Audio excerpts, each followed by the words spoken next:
Hello guys, this is Democracy India News and today we talk about the debt trap policy of China. आज हम बात करेंगे debt trap diplomacy China का क्या रहता है।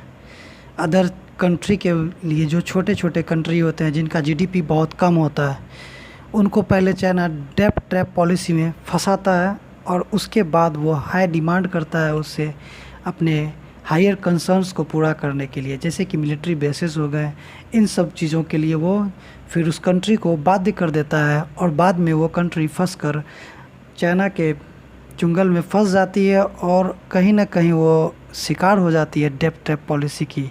और बाद में वो इस रिवेन्यू को नहीं चुका पाने के कारण चाइना को अपना सी पोर्ट या कोई ऐसी इम्पोर्टेंस लैंड एडवांटेज दे देती है जिससे चाइना को इंटरनेशनल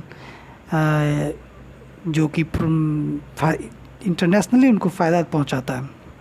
तो इसीलिए चलिए ये न्यूज़ में क्यों है। मोंटेनिग्रो जो एक कंट्री है वो स्ट्रगल कर रहा है अभी चाइना को का लोन पे करने के लिए, जो कि वो लिया था हाईवे प्रोजेक्ट के लिए। और ये लोन 2014 में मोंटेनिग्रो लिया था और ये एक एग्रीमेंट साइन हुआ था चाइना और मोंटेनिग्रो के बीच, जो कि था $944 मिलियंस का, और जो कि था चाइनीज़ एक्सिम बैंक के द्वारा ये सैंक्शन किया गया था loan for a motorway roads के लिए, कंस्ट्रक्शन के लिए, जो कि अब ये रोड कंस्ट्रक्ट किया जा रहा था, साइबेरियन बॉर्डर को कनेक्ट किया जा रहा था पोर्ट ऑफ बार्क से। तो ये मोंटेनिग्रो का बहुत बड़ा महत्वाकांक्षी प्रोजेक्ट था जो कि चाइना के को आगे किया और चाइना से लोन लिया और बाद में ये डेट ट्रैप पॉलिसी में फंस गया। और अभी चाइना जो अदर और भी कंट्री है जो डेट ट्रैप पॉलिसी में फंसी हुई है वो है Laos, Kyrgyzstan, Maldives, Sri Lanka, Tajikistan, Mongolia. तो ये सब जितने भी कंट्री हैं ये सब चाइना के जिबूती, लाओस, ये सब डेट ट्रैप पॉलिसी के अंदर चाइना ने इसे फंसा रखा है। तो ये दोस्तों डेट ट्रैप जो वर्ड है ये सबसे पहले ब्रह्मा चेलानी ने 2017 में क्वाइन किया था और एक वो जो है जियो स्ट्रेटेजिस्ट हैं।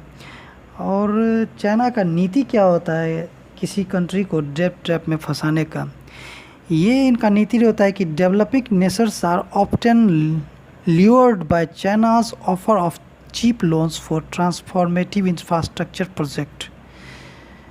वो पहले प्रलोभन देते हैं किसी कंपनी को कि हम आपको ये कर देंगे, वो कर देंगे, आप मेरे लिए ये इतना अच्छा रोड बना देंगे, सी पोर्ट बना देंगे, आपका तरक्की होगा। लेकिन बाद में जाकर उसका कुछ और ही कंक्लूज़न निकलता है। फिर क्या होता है कि developing countries mostly low middle income वाले जो कंट्री होते हैं बाद में वो इनकेपेबल हो जाते हैं ये चाइना को पेमेंट करने के लिए, वो उनका पेमेंट नहीं चुका पाते हैं। फिर क्या होता है कि जो डेप्ट अपॉर्चुनिटी है, मतलब जो चाइना का अपॉर्चुनिटी है, वो डिमांड करने लगते हैं कि हमको एडवांटेज दो, उसके बदले एक्सचेंज फॉर डेप्थ रिलीफ जो तुमको हम देंगे उसके लिए हमें कुछ न कुछ एडवांटेज होना चाहिए। और बेसिकली ये एडवांटेज रहता है चाइना का कि वो उसके ऐसे स्ट्रेटेजिकली वैल्यूएबल फैसिलिटी पर कंट्रोल करे, जैसे कि पोर्ट हो गया, नेचुरल रिसोर्सेज हो गया, लैंड हो गया, इस सब में से कोई उसको चाहिए होता है जहाँ से वो स्ट्रेटेजिकली वर्ल्ड को टारगेट कर सके और अपना हर जगह इन्फ्लुएंस पैदा कर सके।